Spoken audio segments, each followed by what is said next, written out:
సాయికృష్ణ అదృశ్యం కేసు దర్యాప్తులో పోలీసులు విచారణను ముమ్మరం చేశారు. ఈ కేసులో భాగంగా కృష్ణలంక పోలీస్ స్టేషన్ సీసీటీవీ ఫుటేజ్పై ఏసీపీ దైవప్రసాద్ నేతృత్వంలోని బృందం ప్రత్యేక దృష్టి సారించింది. సాయికృష్ణను మార్కాపురం నుంచి కృష్ణలంక పోలీస్ స్టేషన్కు తీసుకొచ్చారని అతని తల్లి విజయలక్ష్మి ఆరోపిస్తున్న నేపథ్యంలో ఆమె పేర్కొన్న తేదీలకు సంబంధించిన సీసీటీవీ ఫుటేజ్ను పరిశీలిస్తున్నారు.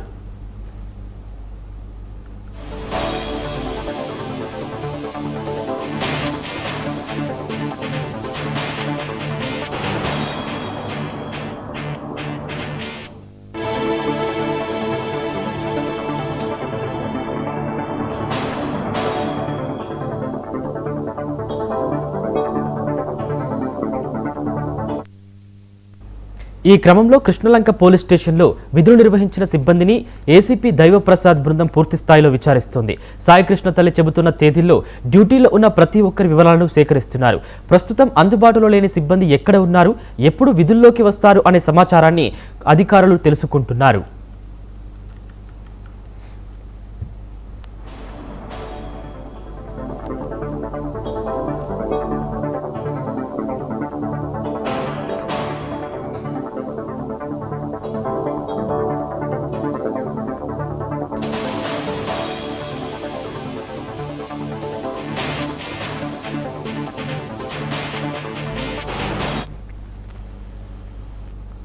అంతేకాకుండా మే నెలకు సంబంధించిన సీసీటీవీ ఫుటేజ్ను బ్యాకప్ చేయాలని స్టేషన్ సిబ్బందికి ఆదేశాలు జారీ చేసినట్లు సమాచారం. కేసు దర్యాప్తులో భాగంగా ప్రతి అంశాన్ని క్షుణ్ణంగా పరిశీలిస్తూ అధికారులు ముందుకు సాగుతున్నారు. మరోవైపు Saikrishna missing mystery case Krishnalanka స్వర్గపురిలో కూడా పోలీసులు విచారణ చేశారు. సాయికృష్ణను హత్య చేసి అక్కడే దహనం చేశారని అతని తల్లి విజయలక్ష్మి చేసిన ఆరోపణల నేపథ్యంలో అధికారులు స్వర్గపురి ప్రాంతాన్ని పరిశీలించారు.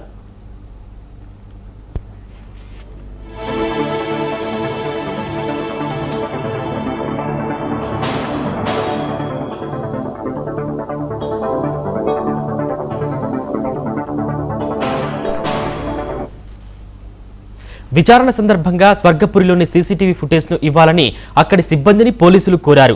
అయితే ఇప్పటి వరకు ఆ ప్రాంతంలో సీసీటీవీ కెమెరాలు ఏర్పాటు చేయలేదని, ప్రస్తుతం వాటిని ఏర్పాటు చేసే ప్రక్రియలో ఉన్నామని సిబ్బంది తెలిపారు.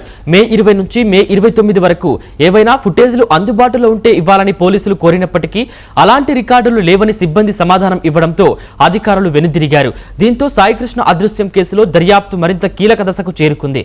సాయికృష్ణ కేసులో వాస్తవాలు వెలుగులోకి తీసుకురావడానికి అన్ని కోణాల్లో విచారణ సాగుతోందని, అందుబాటులో ఉన్న ప్రతి ఆధారాన్ని పరిశీలిస్తున్నట్లు పోలీసులు వర్గాలు తెలిపాయి.